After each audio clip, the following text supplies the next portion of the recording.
Opa, pessoal, tudo certo? Sexta de 3 no ar para análise, palpites e prognóstico dos jogos que teremos hoje na NBA do dia 9 de janeiro de 2025. Rodadinha bem interessante para a gente ser bem lucrativo, sempre se baseando em números e estatísticas, é assim que no médio e longo prazo seremos lucrativos e também é assim que a gente se baseia nas nossas tips diárias aqui no YouTube. Você fica convidado para acompanhar a gente, mesmo se discordar das nossas opiniões, é sempre importante ter uma segunda opinião baseada em números e estatísticas para você criar a de vocês. Então já vai caprichando no like para a gente começar o nosso vídeo, meta de 200 likes, se inscreve no canal para não perder nenhum vídeo. Nosso grupo VIP aqui do lado, o melhor preço do mercado, o grupo VIP mais completo, com tips diárias, guias, e-books, como apostar contra e a favor de cada uma das equipes, um grupo VIP que mais do que passar tips, ensina vocês a fazer uma análise bem embasada em cima de uma tip e se tornarem apostadores mais lucrativos. Tem também o link na descrição da BetWinner, bônus de até 100% para você com o cupom Sexta de Trade, beleza? Bom, vamos começar aqui com Cleveland e Raptors. O nosso palpite aqui vai ser no over em pontuação dos Cavs no primeiro tempo.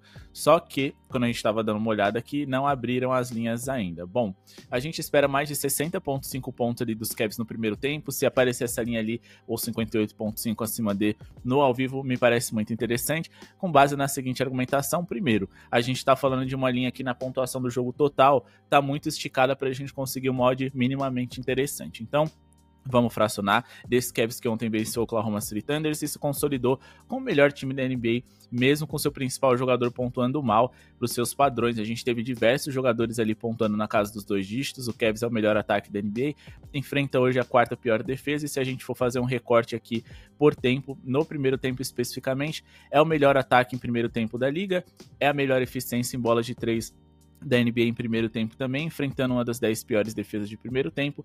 Ambos os times jogam num ritmo muito alto, com o ritmo alto dos 10 times mais rápidos da NBA. A gente tem muitas posses de bola por minuto para produzir bem. Então os Cavs têm uma eficiência alta, um número de arremessos alto, muita bola de 3, uma defesa ruim pela frente e também um Toronto Raptors que é um dos 10 piores aproveitamentos em rebotes defensivos em primeiro tempo na liga. Então, mesmo nos arremessos errados, os Cavs podem corrigir os seus chutes em pontos de segunda chance para hoje, beleza?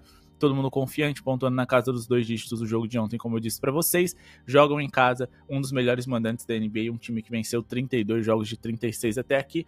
Perderam 2 para Atlanta Hawks, então assim, eles perderam para poucos times diferentes.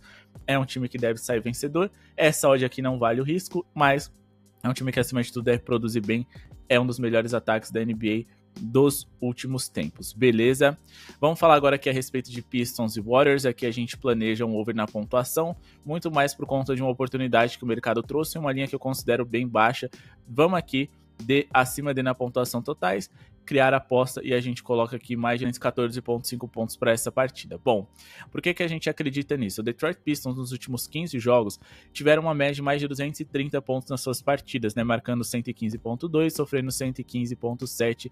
A gente tá falando de um Warriors que nos últimos 14 jogos também tiveram média acima de 220 pontos produzidos nas suas partidas, mas acima de tudo de 2 franquias que recentemente pioraram muito defensivamente. Nos últimos 15 jogos, a gente tá falando aqui de 2 das piores defesas da NBA, sendo o Detroit Pistons a 22ª defesa e o Warriors a 24ª. É verdade, o Golden State recentemente não vem pontuando tão bem, mas a gente sabe que eles têm muito volume na bola de 3, que é o tipo de arremesso no qual o Detroit mais sofre. É um dos 10 mais vazados no território triplo na liga. Nos últimos 3 jogos sofreram 15 bolas de 3 por jogo em média, e eles podem ferir o Detroit onde eles são mais frágeis na defesa e vice-versa, porque o Detroit é um time razoavelmente alto, tem ali no Cade Cunningham um jogador com altura muito acima da média para jogadores da sua posição, e é um time bastante físico, e é exatamente o que o Golden State não gosta de enfrentar, defensivamente falando. Então, são 2 defesas em fases ruins. Nesses últimos 15 jogos, o Detroit foi quase um dos 10 melhores ataques da liga, e a gente tem um encaixe bem interessante para os 2 times produzirem bem. Stephen Curry e Draymond Green são dúvidas para hoje, eu espero que eles estejam em quadra para justificar esse over. Se eles não jogarem, eu ficaria de fora. Agora, falando a respeito de Magic, Timberwolves e Memphis e Rockets, a gente tá falando dessas 2 partidas porque a gente pretende fechar uma duplinha. Eu quero mais de 19,5 pontos do Anthony Edwards, e a gente também espera uma boa pontuação do Memphis Grizzlies, mais de 107,5 pontos para eles, fechando essa odd em torno de uns 50 odds superiores lá no nosso grupo VIP. Chame no WhatsApp e garantam a sua vaga, vagas limitadas, beleza? Bom, por que a gente acredita nisso? Primeiro vamos falar a respeito do Memphis e a sua pontuação. Hoje eles jogam em casa, podem contar com o retorno do Ja Morant, e nos últimos 20 jogos como mandante eles marcaram 123,3 pontos por jogo. Se a gente for pegar nessa temporada especificamente, foram 19 jogos e uma média de pontuação muito interessante para esse time, que marcou 123,9 pontos por partida, superando esses 107,5 pontos em diversos jogos consecutivos. A última vez que eles não ultrapassaram essa linha foi aqui no dia 17/11/2024, superaram aqui mais de 107,5 pontos em 17 dos últimos 19 jogos como mandante. Eu estou destacando o fato deles serem mandantes porque é onde o Memphis Grizzlies é muito bom, tá? Eles são simplesmente aqui o terceiro melhor mandante da NBA, venceram 15 e perderam 4. Eles têm também a quinta melhor eficiência ofensiva jogando dentro de casa e eles jogam num ritmo muito alto, o segundo time mais rápido da NBA jogando como mandante, sendo o mais rápido da NBA em geral. Então a gente vai ter tantas posses de bola por minuto que o Houston Rockets, por mais que seja uma ótima defesa, deve abraçar esse jogo intenso, veloz, e o Memphis Grizzlies, sendo eficiente com muitos arremessos por minuto, podem pontuar bem. Mesmo nos arremessos errados, a gente está falando de um Memphis, que é o segundo melhor aproveitamento em rebotes ofensivos da NBA, o que pode permitir pontos de segunda chance para eles, o que também é muito positivo. Beleza? Falando agora a respeito de Anthony Edwards, ele conseguiu superar essa marca de 19,5 pontos em 4 dos últimos 6 encontros contra o Orlando Magic, mas mais do que isso, a gente entende que o Anthony Edwards, que tem média de mais de 40 pontos nos últimos 3 jogos, é um jogador que precisa de confiança para produzir bem. Mais especificamente, hoje ele enfrenta um rival que é muito bom na defesa, mas que costuma sofrer muitos pontos para jogadores da sua posição e característica. Se a gente for colocar aqui a linha dele de 19,5 pontos, ele também superou no último encontro contra o Magic. 7 dos últimos 10 jogadores de sua posição e característica que enfrentaram o Orlando foram over na pontuação, mais os 3 que foram under aqui, Brunson, Sexton e Tyler Hero, eles completaram pro acima D na sua linha de pontuação baixa, que também é o que a gente busca para hoje, então é muito positivo para essa nossa equipe hoje, beleza? Então o Anthony Edwards pode ferir agredir bastante esse Orlando Magic, que defensivamente é muito bom, mas que acima de tudo sabe que vai enfrentar um Timberwolves muito dependente desse jogador para poder se destacar. Se ele não tiver uma boa atuação, e ele vem tendo recentemente, vai ser difícil do Timberwolves conseguir vencer a partida, então eles dependem muito do seu camisa 5. Beleza? Próxima tip aqui para vocês vai ser no jogo entre Dallas Mavericks e Portland Trail Blazers, e a gente vai duplar com o jogo entre Lakers e Hornets, que acontece na virada da madrugada, beleza? Aqui, mais uma duplinha para vocês. Se vocês falarem, Léo, não gosto da linha ali do Portland, mas eu gosto da linha dos Lakers, posso duplar do Lakers com outra coisa que você vai indicar ou indicou? Fiquem à vontade, se apeguem mais à nossa análise que necessariamente a linhas e odds, porque a gente está só fazendo aqui trazer informações para vocês para ver se faz sentido ou não. Vamos de handicap de mais 15,5 dos Blazers, ou seja, eles podem vencer a partida ou perder de no máximo 15 pontos, só não podem perder de 16 ou mais. E vamos aqui na linha de pontuação total dos Lakers e colocar mais de 105,5 pontos, fechando essa odd em torno de 50. Beleza? Bom, por que a gente acredita que o Portland pode ser competitivo hoje? Se por um lado eles não são um time assim que costuma vencer jogos, eles costumam dar trabalho contra alguns times nos quais poucos esperavam. Bom, eles venceram aqui 4 dos últimos 7 jogos que fizeram. Eles também venceram metade dos últimos 10 e cobriram esse handicap contra o Detroit Pistons, Lakers e não conseguiram cobrir contra o Philadelphia, mas em resumo, nos últimos 7 jogos, em 6 eles conseguiram cobrir esse handicap. É um time que vem sendo mais competitivo e o Dallas Mavericks hoje joga mais uma vez sem o Kyrie Irving e o Luka Doncic, os dois melhores jogadores, e por conta desses desfalques recentes aí, o Dallas Mavericks piorou bastante, tá? Eles conseguiram perder aqui 5 dos últimos 6 jogos, venceram o Los Angeles Lakers sem esses jogadores, é verdade, mas ainda assim me parece muito mais um ponto fora da curva. É verdade que Houston, Cleveland, Memphis não são times bobos, mas o próprio Portland Trail Blazers conseguiu cobrir esse handicap contra eles recentemente. Mais do que isso, a principal fragilidade dos Blazers é no território triplo, e perder o Kyrie e o Luka Doncic pode ser muito importante, assim, se o Dallas quiser vencer. Por quê? Porque eles perdem muito arremesso. Eles já não têm tantos arremessadores confiáveis assim, com exceção, por exemplo, de um Klay Thompson da vida. Então eles acabam encontrando dificuldades para poder serem produtivos contra um rival que individualmente tem boas peças. O Portland, se eles não vencem ou não são competitivos, é porque não faz parte dos planos dele. Todo mundo sabe, o Blazers tem o objetivo, uma reconstrução para o futuro, mas eles podem vir mais completinhos hoje, né? DeAndre Ayton, Scoot Henderson, Shadon Sharpe, Anthony Simons, Jeremy Grant, diversos jogadores que teriam lugar em franquias de um bom nível. Então, assim, é um time que pode dar trabalho, eles não querem vencer, podem até vencer, mas não é o objetivo deles, mas minimamente se manter perto do placar e dar trabalho para o seu rival é uma possibilidade para hoje, beleza? Agora vamos falar aqui a respeito de Lakers e Hornets e como esses Los Angeles Lakers podem produzir bem. Bom, os Lakers jogam em casa hoje contra um dos piores times da NBA e eles têm a obrigação de produzir bem, porque a gente sabe que os Hornets vão ter o seu grande momento ali, né, enfrentando o Lakers, última partida do dia, na meca do basquetebol. É o momento que esses jogadores de mercado pequeno têm para se mostrar para grande audiência. Mas bom, nos últimos 10 jogos, os Lakers marcaram 113,2 pontos, superaram 105,5 pontos e 80% desses jogos que fizeram enfrentaram boas defesas. A do Cavs, a do Houston Rockets, por exemplo, são defesas ali de um top 10 de NBA, por exemplo, por 100 posses de bola.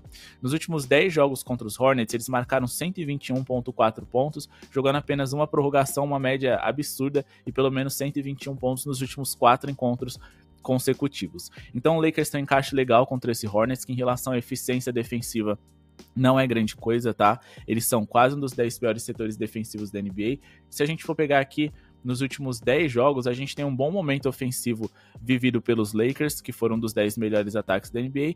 Para finalizar o nosso vídeo, mas antes não se esqueçam de seguir a gente no Instagram, @cestadetrade. A gente tá com a meta de 20 mil inscritos aqui no YouTube e a gente pede encarecidamente para vocês o like, que eu espero que tenham deixado. Ontem a gente teve um dia muito especial aqui no YouTube e também no nosso grupo VIP, então até para comemorar, a melhor forma de agradecer o nosso material e da gente trazer mais vídeos para vocês dia após dia é clicando no botão de joinha. Comentem aqui embaixo o que vocês concordam, discordam, por quê, bora debater e tentar encontrar melhores oportunidades assim, dividindo ideias. Vamos falar aqui a respeito de Suns e Hawks, Jazz e Heat, aqui a gente também tem uma duplinha, tá? O Utah Jazz é uma das piores defesas da NBA, se eu não me engano é a pior defesa da liga por 100 posses de bola nesse momento da competição, exatamente, e a gente tá falando de um Suns que também é uma das piores defesas da liga. Então, o que a gente vai fazer por aqui? Bom, o que a gente pretende? A gente pretende trabalhar aqui com a linha de pontuação do Phoenix Suns. Bom, o que a gente pretende aqui? Atlanta Hawks, seu handicap positivo, mais 13,5. O mercado acho que se equivocou nesse favoritismo aqui do Suns, que vem muito mal em diversos fatores. E a gente vai colocar aqui a boa pontuação do Miami Heat, que vai vir aí, né, com muita vontade de vencer um Jazz no qual eles foram humilhados recentemente, principalmente na casa do Jazz hoje. Bom, primeiro vamos falar aqui a respeito do Phoenix Suns, que não deve cobrir esse handicap contra o Atlanta. Eles perderam 80% dos últimos 10 jogos, o time tá com dificuldade de se encontrar. Perderam para times ali que são bem irregulares, como o Detroit Pistons e o Indiana Pacers 2 vezes, perderam também para os Hornets. Venceram ali o Philadelphia 76ers e venceram bem, mas o Philadelphia com o Joel Embiid ausente naquele momento. Eles não conseguiram cobrir esse handicap contra o Denver Nuggets, ou seja, em 90% das últimas 10 partidas eles não cobriram esse handicap. O Atlanta Hawks é um time que a gente sabe que gosta de aprontar, pode dar trabalho para qualquer time da NBA, pode perder para qualquer um também, porque é um time pouco seguro na defesa, mas o Phoenix também é.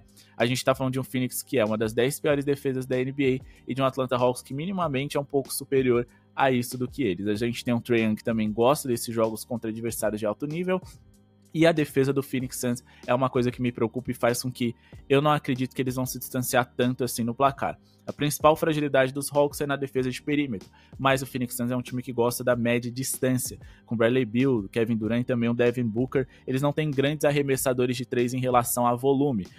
O Kevin Durant é muito eficiente? Sim. O Devin Booker também é um cara que tem um volume legal? Sim. Mas não é o tipo de arremesso no qual eles mais se sentem confortáveis. E o Grayson Allen e o Royce O'Neal, que são acho que os principais ali 3&D desse time, são jogadores que podem converter 4 bolas de 3 numa partida e uma, assim. Então, são jogadores bem irregulares nesse quesito. O Atlanta Hawks pode ferir bastante esse Phoenix Suns hoje, dá trabalho e se manter perto do placar.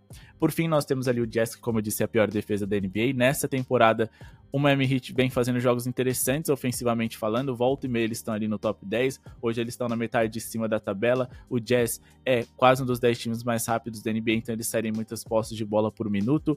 Mas, como eu disse, o Jazz simplesmente amassou o Heat no último jogo.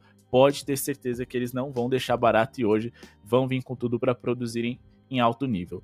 O Jazz nos últimos 19 jogos que fizeram sofreram 118 pontos, 5 pontos. Eles sofreram 124 pontos na última partida contra o Atlanta Hawks. E quando a gente fala aqui de Miami Heat, eles sofreram 100 pontos no último encontro, mas a gente também precisa destacar que foi um jogo ali no qual o Miami Heat jogou com um time bem alternativo no último quarto, só que no histórico recente dos confrontos diretos entre essas franquias, o Heat antes disso marcou 126, 109, 119, 126, 111, 118, ou seja, nos últimos 7 encontros contra eles, em 6 eles superaram essa linha que a gente busca para hoje. hoje consecutivamente. Eu não acredito que isso vá se repetir. E se a gente fosse esticar aqui para 2021, eles também marcaram 124 pontos. Hoje o Heat enfrenta uma defesa muito frágil, na qual eles podem pontuar bem. Então os nossos palpites foram ali: over na pontuação de primeiro tempo dos Cavs, over na pontuação total Pistons e Warriors, duplinha, mais de 19,5 pontos do Anthony Edwards, aliado a mais de 107,5 pontos do Memphis. Duplinha no handicap positivo, mais 15,5 para os Blazers, com um over na pontuação dos Lakers, mais 105,5. Por fim, duplinha no handicap positivo dos Hawks. A gente espera aqui que eles consigam se manter perto do placar e percam de no máximo 13 pontos e mais de 105,5 pontos do Miami Heat. Se vocês quiserem misturar essas duplinhas ou criar triplas com essas oddzinhas em torno de 1,20 que eu trago, fiquem à vontade, vejam se vale a pena, se a nossa análise foi coerente, e peço para vocês, discordam, comentem por quê, tragam números e estatísticas para a gente sempre melhorar o nosso trabalho, beleza? Grupo VIP aqui do lado, contato para vocês, link na descrição da BetWinner, canal de cortes e também do nosso grupo gratuito. Muito obrigado pela sua audiência e falou!